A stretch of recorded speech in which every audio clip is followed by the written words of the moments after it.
This is Alan Bush with Archer Financial Services.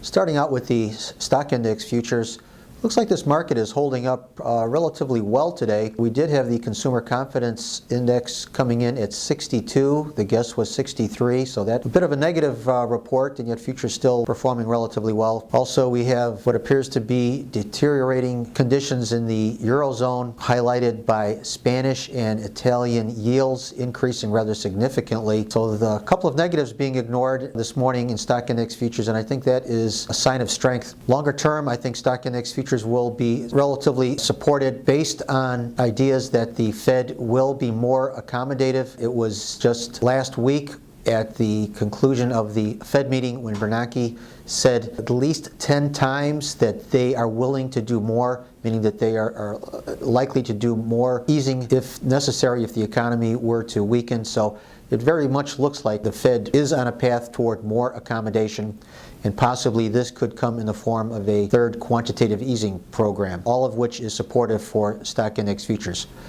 Over in the currencies, looks like we're likely to remain in a congestion pattern in the euro currency for a while. Prices will probably hold up in advance of the Thursday-Friday European Union summit, even though there are diminishing expectations of any major solutions at that meeting. Traders do not want to be short ahead of that summit. In the Australian dollar, we do have the Reserve Bank of Australia meeting coming up on July 3rd.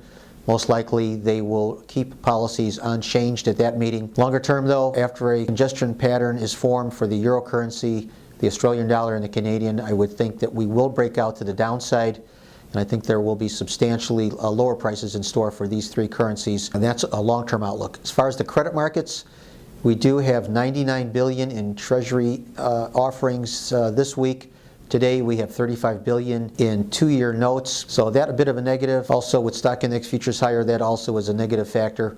But I'm thinking that any weakness is likely to be limited, and prospects of easier credit from the Fed, I think, will support this market on breaks. Longer term, the flight to quality influence, in light of the ongoing problems in the European Union, is likely to support the credit markets, and I think we will see another test of these recent highs across the board in the treasuries. Once again, these are my opinions alone and are not the opinions of ADMIS or Archer Daniels Midland.